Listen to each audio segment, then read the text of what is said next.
what do you feel has been the biggest personal changes for you now that you've been progressing? Like biggest changes in your personal life? The one that's standing out to me is it feels like I flipped a switch as soon as we started working together of like remembering who the heck I am. I was in like some type of a funk or a slump, and it just feels like completely just like threw that out the window. And I'm like waking up, I'm like, oh my gosh, I'm the girl that does what she says she's gonna do again. Like, oh my gosh, nervous system down, confidence up from doing what you'll say you'll do at the pace in which respects your boundaries and bandwidth is like huge. That's the thing that's trickling down the river then, right? So it creates a standard in your mind for yourself that translates into everything else that you do, I would say.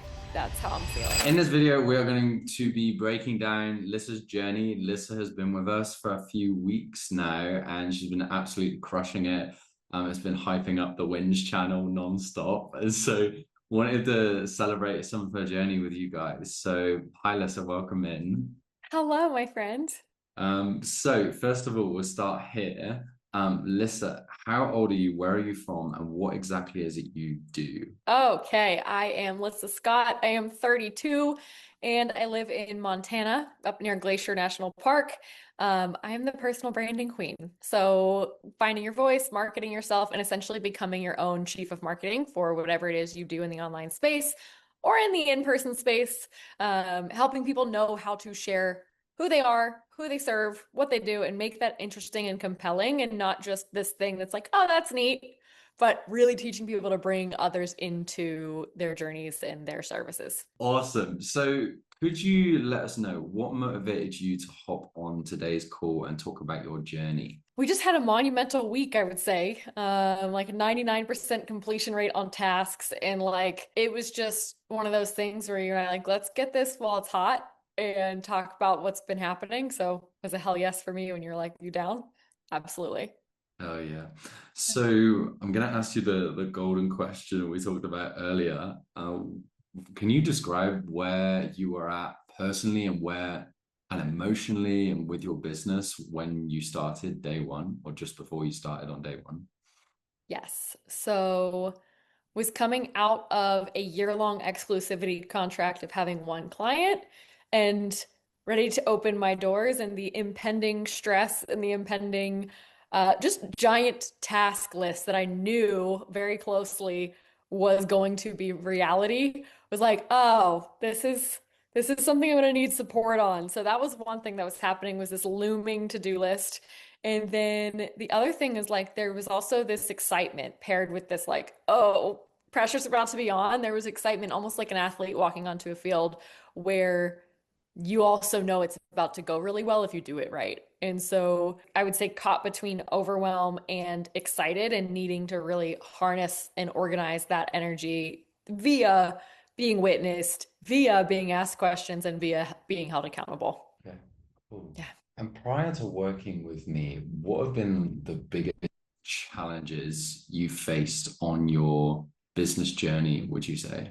Number one, not knowing how to delegate. Number two, not having strong enough boundaries. Like I thought I had boundaries until we started working together. And I was like, oh, I'm still making these sound very optional. So that was huge. And then number three, not having enough self-trust when things are going well for them to continue going well. And so learning to hold that and almost expect it without tipping the needle into being completely cocky and like entitled, walking that walk. So when you say the self-trust thing, what has that actually looked like in your business, if you can share? Yeah, it looks like, okay, we had a huge month and now we're going to go travel. We're going to go buy a bunch of things that we've been wanting, like a new camera and new walking pad, business related things, things that are write-offs, but things that don't need to all be bought at once. So this essentially this feast and famine cycle of income where part of my experience with that was my behavior and me keeping myself in that by getting too excited when there's one or two good months back to back, rather than finding a steadiness or having a savings in the business account or whatever it may be. But really just unable to create that steadiness. And I think a large part of that was, they say whatever you grow up without, you crave as an adult, right? And it's like, okay, well, I grew up in a financially, I don't say financially scarce house, but a financially careful house, right? Where like $20 was a big deal when I was a kid. And so I've always craved a life where $20 is not a big deal, right? And so when I get into those states, I'm like, oh, it's working, let's celebrate. But then then I celebrate a little bit too hard, and 30, 60, 90 days down the path, you're like not doing the inputs that got you to those months. So finding steadiness in habits, finding steadiness in financial behavior, if I had to Mm. elaborate. Yeah. Yeah, okay, wow. And so, in terms of your growth journey, what made you consider dropping into working with me where you were like, hell yeah, I'm going to jump in on this thing? I mean, you and I was such a God thing. I had gotten the news that our contract was splitting, and that was an answered prayer in one way for me to be like, okay, I have freedom again. I'm going to open my books again as a freelancer. And then I was like, okay, God, we know that like Lissa does way better, significantly better when she has a coach. So like I have my feelers out for a coach, and you and I just happened to have a call the very next day, and you were like, there's so much synergy here. Like, I would love to serve you. And I was just like, okay. And then, of course, you have this cross tattoo like right here. And one of my other things was I've had business mentors that are less aligned in the past. And one of the things that I had promised to myself was like, you're going to have someone who can look through the lens of Christianity with you, whether they're in it or adjacent to it, but understands that from now on. That's a non-negotiable. And so getting on the call, seeing that tattoo right away, and then just it was just the timing, right? It was like God was like, "Hey, so I already have that figured out, and Luke's your guy," and it's just very apparent and non-stressful for me. So it was an easy yes. Oh yeah, love this. And so Yeah. what were the changes that you started sort of immediately having for yourself in the first week or so? Yeah, I would say the first thing was just being able to understand what's a now item and a later item. I am queen. Yes, I can do it all. And yes, I can do it all at once. Watch. And then, it's like I put myself and my nervous system into a position where it's unsustainable. So, yes, you can do it for how long becomes the question, right? And so, you helping me see, I mean, it's something as simple as like, hey, we're not going to write your book in the next 90 days. Terrifying on one hand, but on the other hand, it's like, yeah, in July, you can pick that back up, right? So, understanding that if you don't have more than three priorities, or if you have more than three priorities, you have none, was a huge one. And then just tracking everything, I think is super helpful. I would track things in different places, but we had one central document where we're tracking everything. That's super helpful. And then the third one I would say is just being in the gift of actually having space designated for you. I have so many entrepreneurial friends where like we chit chat, but there's no implementation or follow up or accountability, or you feel weird sharing your wins sometimes because you're like, I'm having so many wins. Like, I don't know what season you're in, but like sometimes I dim that down. And with you, it's just like we just rip on tracking everything and sharing everything. 100%. I think the wins are so important to celebrate. And I think so many of our high performers are like, I've had this conversation with other people in the past where it's like, yeah, like I want to hang out with these people, but I also feel like I'm winning so much and I want to be able to express those wins, but I don't want to play small because they're not necessarily winning as much. It's a wild thing, right? It's almost like I'll get the amount of wins in a week that someone will get in a month because I'm just moving. Like this is my mm, priority, right? And it's like, so like what are you up to? And they're like, well, like the same thing as like 3 weeks ago. It's just a different pace. And so when you're running, it's nice to be around other people who are also running. yeah, I Yeah. agree. I know a lot of the people that we tend to work with are already winning a lot already in their journey. And so they can feel quite confident about, hey, like I can just go and figure this out myself. Yes. But how has what we've done helped you win more, would you say? Yeah, that's a great question. I would say it's less about receiving this mind-blowing piece of information. Like what you're saying is like, could I figure this out? Yeah. Would it be one of those things where it's exponentially harder? I have way more mind chatter. I mean, part of the reason that the wins are coming in is we've eliminated the noise, right? Because there's someone coming in and saying, like, well, what's that about? Well, you don't have to look at that right now. Well, okay, let's actually look at this a little bit deeper, right? And guiding that process where I myself would otherwise be spiraling, obsessing, getting stuck on something instead of executing. I mean, you and I talked about I left a sales team the second week that you were coaching me, and that would have taken a month to make that decision, right? You forced decision making, forced like, is it done yet? You're like, did you send the text yet? I was like, oh, you meant like today.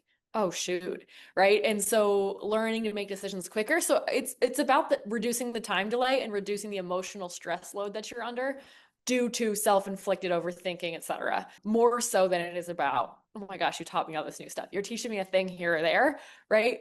And it's more so about like keeping me in the flow. Hmm. Yeah. Yeah. And what has that opened up for you specifically? Hint, hint, art projects. Yeah, yeah. So there's been two things, right? Really good revenues coming in. I went from 3 clients to 7 clients in like a 10-day span. That was awesome. We had like I think we're at 40K contracts signed this month and like 15K cash collected. So that was rad. So that's maximum potency cylinder, right? My marketing feels really dialed as well. And then art, yeah, we've been talking about, how do I commercially sell my canvases, my paintings?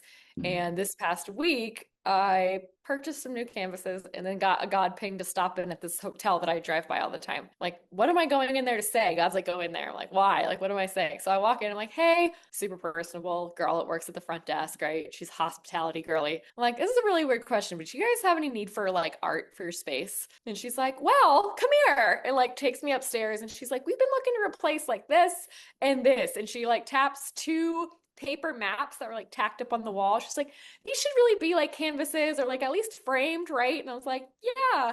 The maps that she put her hand on were the exact dimensions of the canvases sitting in my truck that I bought the night before. Let's go. And I was like, yeah, so pitching them a collaboration where I do one canvas for free. If they want to, we'll build them for the second one, document the whole process on social media, and then create demand via storytelling. And so just really, really cool, man. Like that happened this week. And if we look at my to-dos for the week, it said art is not a priority. Just go get canvas. And then it's like, up, still a priority. Sorry. Like Yeah. didn't even really have to try for that one. It was like a 20-minute conversation. So just cool to see things snap into place in that way. That super aligned feeling. Yeah, I think that a lot of people really underestimate like the value of when you are aligned and you've cleared off stuff from the past, like you did with the sales team, how much Mhm. more you can receive on the other side when you've just got Yes. solid structure. And it's kind of like you've got the masculine structure allows the like flow of everything else. So it's so dope seeing you come through that. What do you feel has been? So I had a call with a woman yesterday who didn't end up joining. She actually wanted to speak to you, and I was like, I don't know if you can speak to her because actually, like, you're not committed to joining yet. Right. But one of the things that she mentioned, she was like, okay, like you talk about like all these results, but like what things do you actually do? Like, I want to see like proof for all of this stuff. Yeah. And so I suppose send me a message to her, but also someone else who's working through this. What have been the things that you've liked the most about our process and has really helped you move the needle forward? Yeah, number one is easy. It's the force of focus. Like you literally are like, hey, you're gonna focus now. What are you focusing on? Right. And there's autonomy in the fact that I picked those big 3 items that we have on the docket. But there's also when you say hard yes to something, you're usually saying no to something else, right? That delayed gratification in another area. So that's the first thing for sure that we've been doing. That's like a tangible, right? Second thing is just rewiring the brain of talking through like, hey, who are you actually becoming? I think a lot of people, the Bible says where there's no vision that people perish. A lot of people walk through life with no vision and then wonder why they don't have the things that they want. Um, Mm, and it's like, well, you were drifting. So if you're ready to be done drifting, because we don't drift into excellence, right? We drift into mediocrity typically or mm, worse. And so it's like, okay, if you don't want to drift anymore, this is the force of focus is going to take you out of the drift. So that's like the first cylinder, along with that brain piece coming with it, right? So body, mind, and actions are all kind of doing the same thing. And then yeah, being able to be vulnerable and say, hey, this is where I don't feel like I got it, right? That's another thing that high performers can struggle with is a room where they can say, like, yeah, I trust myself to create the result, but I don't trust myself to hold it, like you and I talked about yesterday with some things. Or, hey, I think I don't deserve to be out of back pain because I don't know if I'm doing all the things, or maybe I need to trust God more, or whatever it might be. We're getting into nitty-gritty specifics on why don't you have this thing yet? And it's so much deeper than saying, why don't you have this thing yet, which everyone asks themselves, right? It's like looking at it from 10 different angles. So putting things under the microscope in a safe container. And then like third, again, it goes back to accountability of what are you're putting my feet to the fire. What are you're asking me every week? What are you doing this week? And then at the end of the week, you're asking me, well, what did you get done? Right. And it's in other programs, they'll tell you what to get done, and you often have to advocate for your bandwidth or this or that.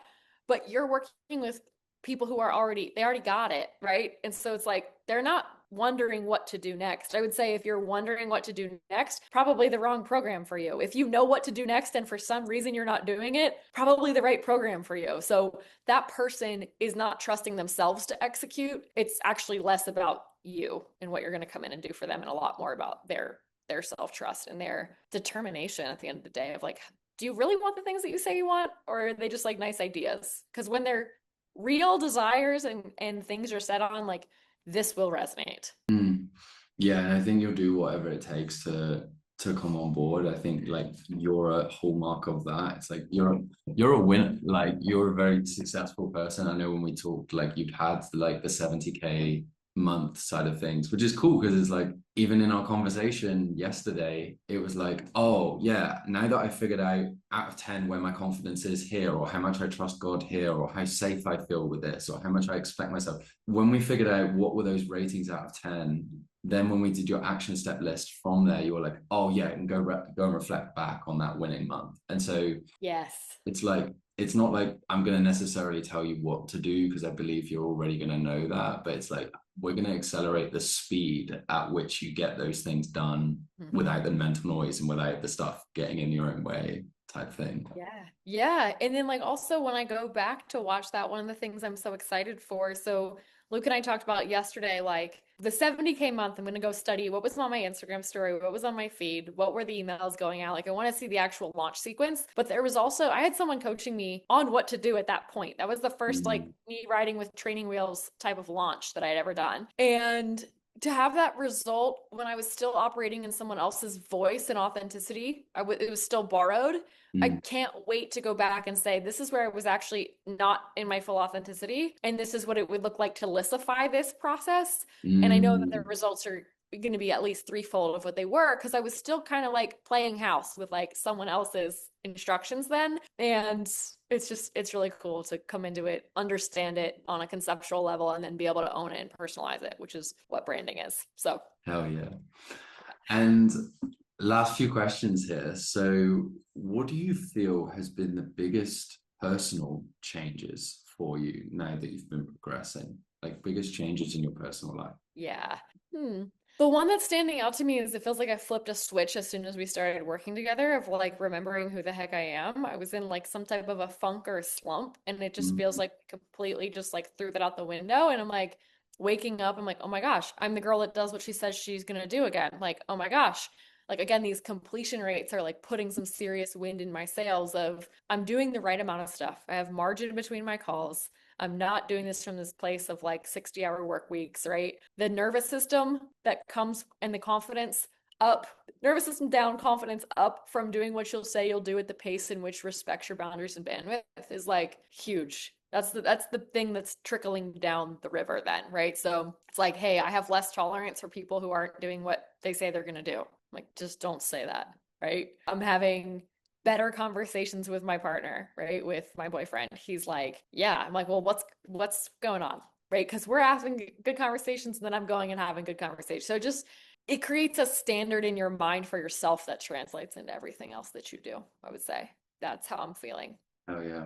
Yeah, congruency is a massive one. And it's interesting what you said. I have another testimonial with a guy called Nick who, similar to you, like had some success before. He was in a marketing role in corporate after his stuff didn't go so well and he stopped being aligned with his words and then wanted to end this contract and then was like, oh yeah, I really need to make some changes. And then he just started being like Mr. Congruent, like every similar to you every week, 100%.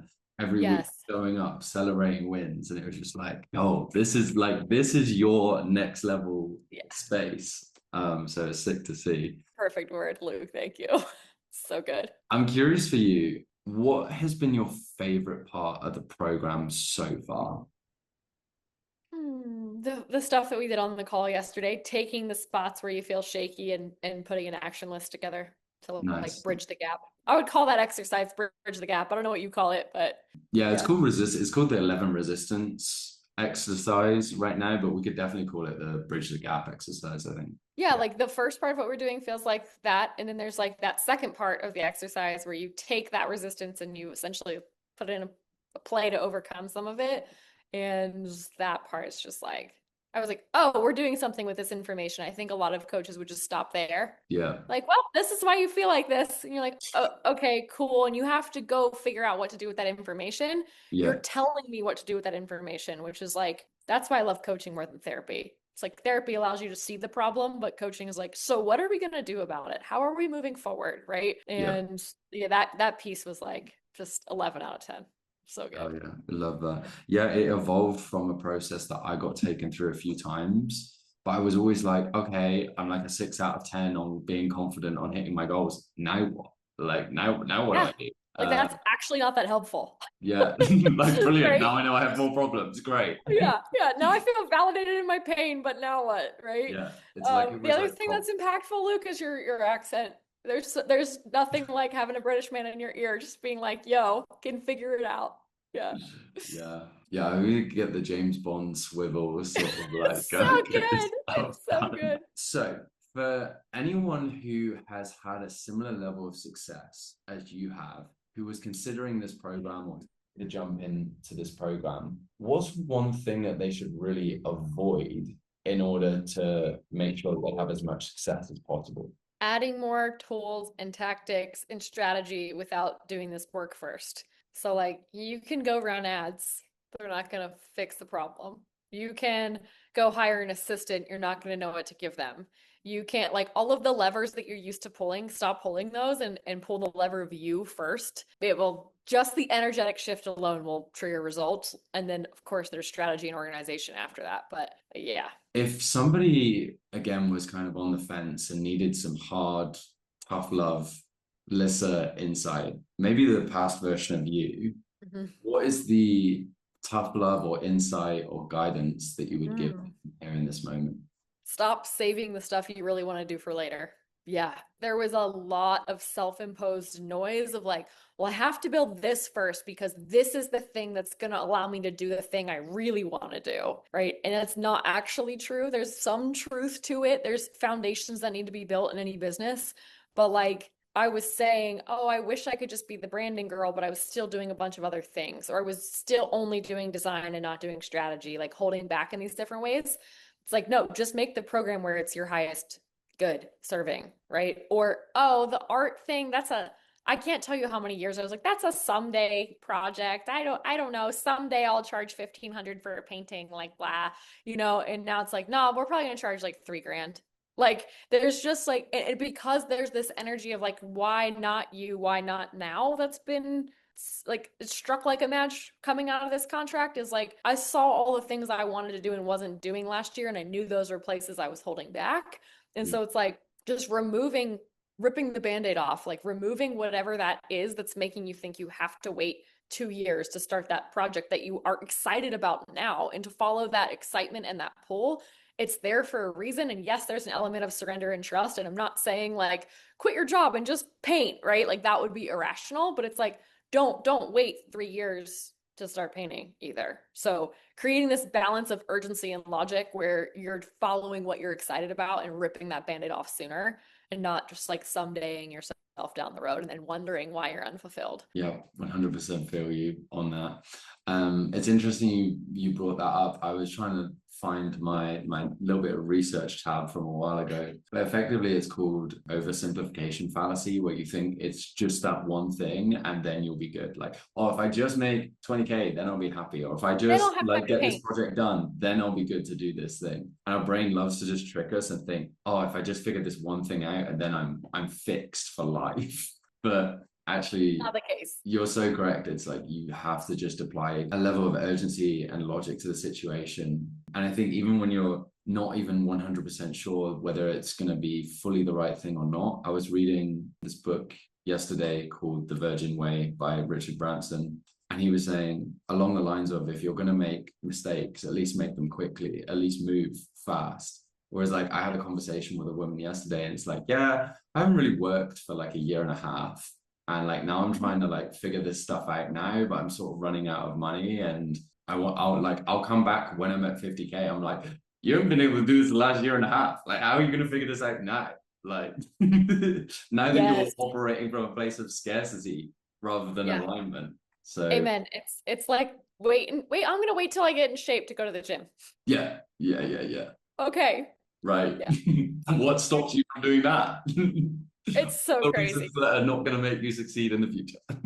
Amen. Amen. So, Yep. Lisa, if anyone wants to contact you, ask you any insight, any advice, or maybe just drop in, where's the best place to reach you? Yeah, Instagram at maximum potency. Take a look at the story. If it appears that I'm traveling, it's gonna be a few days. And if it seems like I'm in my normal flow, I'll hit you up within a day or two and get back to you. I do have a no voice notes longer than 2 minutes rule, so ask me what you're asking and we'll get to it. Love that from you. And Yeah, yeah, I if can't you stand a 5 minute voice note. I'm like, now this is a project. Yeah, I'm so grateful that WhatsApp, Slack, etc. have a 2x speed. And also Oh, I WhatsApp, know. if people send me long ones on WhatsApp, I'll forward it to my Slack, and then Slack will generate a transcript and I just read the transcript. Like, I'm like, yep. cool, got it. Yes, yes. It's too So much. funny. Okay, so yeah, if you came through this little interview and you were really inspired and you're really like, yeah, I would really like to learn what it would look like to work with Luke, then I'll drop a link down below. Worst case scenario, we have a quick chat and I'll send you to someone else, possibly Lissa, if there's a better fit for you. But if you're genuinely somebody that resonated a lot with the things that were said today, then yeah, like hop in. And if you're somebody who's already booked in with a call, then like let's do something. Bring your credit card. Let's play the game and rock and roll and take you to the next level. Absolutely, absolutely. The ROI is so obvious, and the understanding that like don't disclaimer, don't do this if you're not ready to make moves. Like it is a make moves container. It's not a fluffy like let's understand your brain better and then like maybe you'll make more money. It's like what are we doing and when? And so movers and shakers only. Please don't come in here and not do that for Luke, y'all. Yeah, So we're respectfully for here me and for gatekeeper. everybody else in the group, we literally post everybody's task completion rate weekly as a leaderboard. So if you're at like 10%, it's not going to be a fun thing. And we'll figure it out. Like if you hit 10%, we'll figure out why you're at 10%. It's happened before. We had Joanna, who's another testimonial for us, who was at like 16% first week. And then like 4 weeks later, she was at 84%.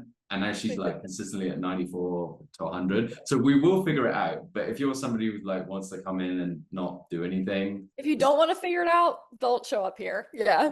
yeah.